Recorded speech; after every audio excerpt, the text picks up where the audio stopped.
Bon, on dit que Tabata est un génie, mais c'est aussi un génie du troll. Mais regardez-moi séquer en arrière-plan, c'est clairement n'importe quoi.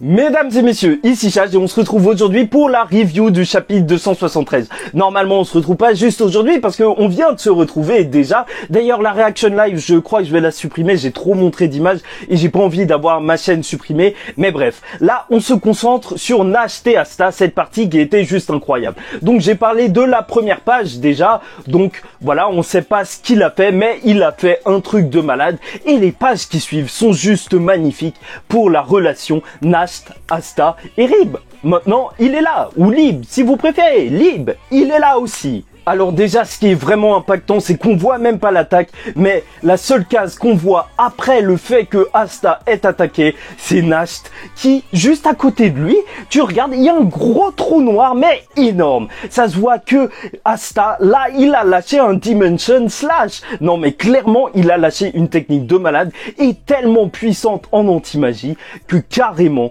son bras s'est enlevé du mode d'union, alors que Asta a fait exprès de ne pas le toucher. Sans même le toucher, il a complètement désintégré sa magie et il le dit par la suite, il a carrément désintégré sa mana zone. Après, il faut se demander aussi, est-ce que, ok, il peut détruire les mana zones comme ça, mais si c'est une mana zone concentrée, condensée comme Yami, franchement, je pense que ça peut être complètement différent. Parce que quand même, faudrait pas que Asta soit déjà autant cheaté. Et ce qui est magnifique, c'est d'être reconnu par Nash, parce qu'il va dire très exactement, et je lis ma fiche, là c'est le vrai potentiel de l'anti-magie. Et page d'après, parce qu'en plus il ne s'arrête pas à ça, il dit c'est la plus forte. Purée, ça fait tellement plaisir de voir Asta avoir ce pouvoir cheaté. Pourquoi? Parce que en plus, juste après, Nash va en parler. Mais avant ça, il va le dire. J'ai perdu. Et c'est ouf de voir Nash comme ça, alors qu'il y a juste un chapitre. Tu regardais Nash, il était pas du tout en train de perdre. Là, il est en train de transpirer. Il dit qu'il a perdu. Ça y est, il est dead. Et tu vois que Asta et Lib, ils veulent juste se dépêcher d'y aller maintenant qu'ils ont le mode union. Sauf que Nash, il va leur dire, ok, vous avez lâché le mode union, mais vous ne le maîtrisez pas. Et même, tu le vois à la tête d'Asta et Lib, bah, en réalité, même eux, ils le savent. Et c'est pour ça qu'ils vont rester. Bon, et bien sûr, comme d'habitude, Nash, il mâche pas ses mots. Il va leur dire, si vous y allez tout de suite, vous allez mourir, de toute façon. Bref. Et donc, je disais que, ouais, il a sûrement la magie la plus forte. L'anti-magie, c'est super puissant. Même si c'est pas une magie. Et là, Nash, il va dire un truc que quand tu mets en parallèle avec cette magie super forte que Asta a eu du mal à contrôler, bah c'est super beau. Il va lui dire, je te suis depuis tes débuts. Tu t'es toujours donné à fond. En gros, c'est ça qu'il pense. Que Asta, il s'est toujours donné à fond. Et on l'a vu. Il n'a jamais abandonné. Et voilà, il le mérite. Il le mérite clairement. Peut-être plus que n'importe qui d'autre qui naît avec une extrême quantité de mana. C'est quand même fou que quelqu'un d'aussi puissant que Nash dise à Asta, je t'ai vu depuis le début et tu avais raison. Franchement, ça doit faire tellement plaisir à Asta et la case était juste magnifique. Franchement, ça m'a touché. Et entre nous, franchement, on dirait carrément un grand frère avec un petit frère. Là, je trouve que Nash, il a des... Tu vois, il y a une vibe Itachi. Je trouve pas à ce niveau-là. Itachi, c'est normal. Ça fait depuis des années qu'on le connaît. Il est super classe, charismatique et tout. Mais il a une petite vibe, je trouve. Et là, j'ai l'impression de voir Itachi et Sasuke. Je trouve ça beau. Nash, c'est le grand frère.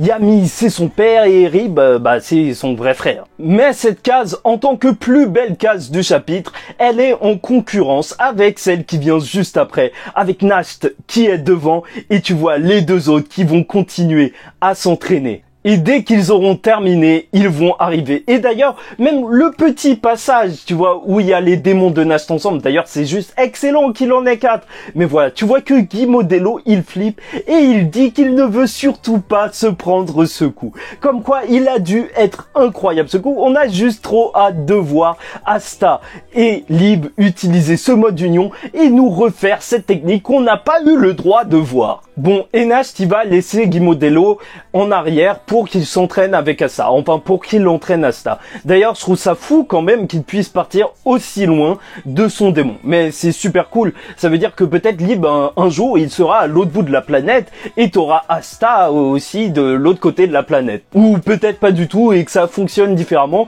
puisque Lib, il est dans le grimoire d'Asta. Et je pense que la phrase qu'on a préférée sur Nast, c'est quand il a dit qu'il veut que les gens bien soient récompensés. Ouais, franchement, ça se voyait depuis le début. C'est un bon, faut pas se mentir. Peut-être qu'il a ses mauvais côtés, peut-être qu'il parle trop crûment, mais c'est un bon. Mais bon, la suite était folle aussi, parce que qu'est-ce qui s'est passé? C'était déjà assez pour un chapitre. Franchement, Tabata, il aurait arrêté là. Moi, j'aurais dit ok. Mais non, il nous montre une dernière page. Royaume de Clover, les gens sont prêts. Nouvel uniforme, bien sapé et tout. J'ai hâte de voir ça en couleur. Espérons que Tabata nous fasse une page en couleur parce que même si je vous mets des images coloriées, ce sera pas les vraies couleurs que Tabata a choisies. Mais c'est cool, il fait attention aux détails. Là, ils vont dans un pays où il y a de la neige. D'ailleurs, on dirait qu'à ce pays, il y a tout le temps de la neige. Bon, par contre, leur formation, c'était prévisible. Il y a tous les capitaines, à part Moustache. Désolé, là, j'ai zappé son nom. Mais en même temps, il faut bien qu'il y ait un capitaine qui protège le royaume. Et en plus, sa magie de Vortex, qui enlève les autres magies, ça peut être super bien pour protéger des attaques. Franchement, ils ont eu raison de le laisser en arrière. Et entre nous, on l'aime pas trop, ce type. Avec eux, il y a les deux vice-capitaines de l'Aube Dorée. Enfin, il y a aussi l'ancien vice-capitaine. Et c'est normal. En vrai, l'Aube Dorée, c'est censé être la plus forte des compagnies. Et en plus, t'as le vice-capitaine du Taureau Noir. Donc, c'est normal qu'il soit là. En plus, Langris, je suis très content qu'il soit là. Sa magie d'espace sera super importante là. Bon, c'est un petit peu bizarre. Par contre, on voit pas du tout le Taureau Noir. Mais je pense qu'ils vont arriver par leurs propres moyens. Franchement, c'est que là, c'est une blague de Tabata, c'est normal. Bah, je sais pas si vous avez vu les épisodes, mais apparemment il aurait été promu mage de première classe. C'est normal, il avait protégé le roi. Bah voilà, il est là maintenant. Je pense qu'il va le regretter, mais en même temps, sa magie de bronze, elle peut être super utile pour se protéger. Mais je pense surtout que ça va être un gros troll et que c'est lui qui va sauver le monde. Je suis sûr qu'il va faire n'importe quoi, genre couper un fil qui relie la porte des démons et voilà, il va sauver le monde. Je sens que ce troll, il va sortir. En tout cas, j'aime beaucoup les personnages qui ont été émis. Franchement, je pense qu'il manque personne. Mais Réo Léona, bah, pour l'instant, elle est pas là.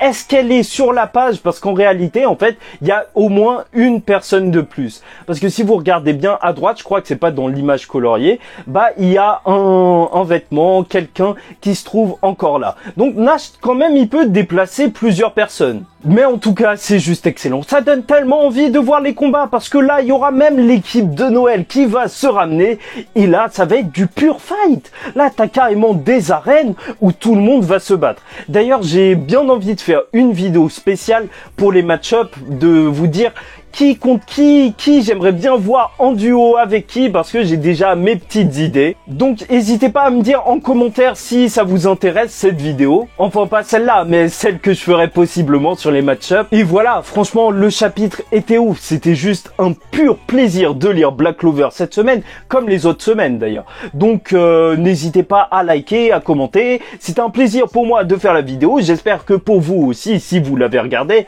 Et si vous l'avez pas regardé, bah vous êtes pas là. Et n'hésitez pas à traîner sur le Discord, TikTok, Instagram, je sais pas. Abonnez-vous, ça c'est ce qui est important. Si vous êtes abonné, ça va. Bon, bref, je vous souhaite une bonne semaine. En attendant la semaine prochaine, je sors les reviews et tout, mais il y a beaucoup de théories qui vont arriver en décembre. Là, ça y est, là j'ai passé trop de temps sans faire de vidéo vraiment dans l'analyse, dans la théorie puissante, tu vois, l'analyse scénaristique pour les théories. Là, on va y revenir. Bon. Bref, en attendant le prochain scan, je vous souhaite une bonne semaine et je vous dis ciao tout le monde, paix sur vous.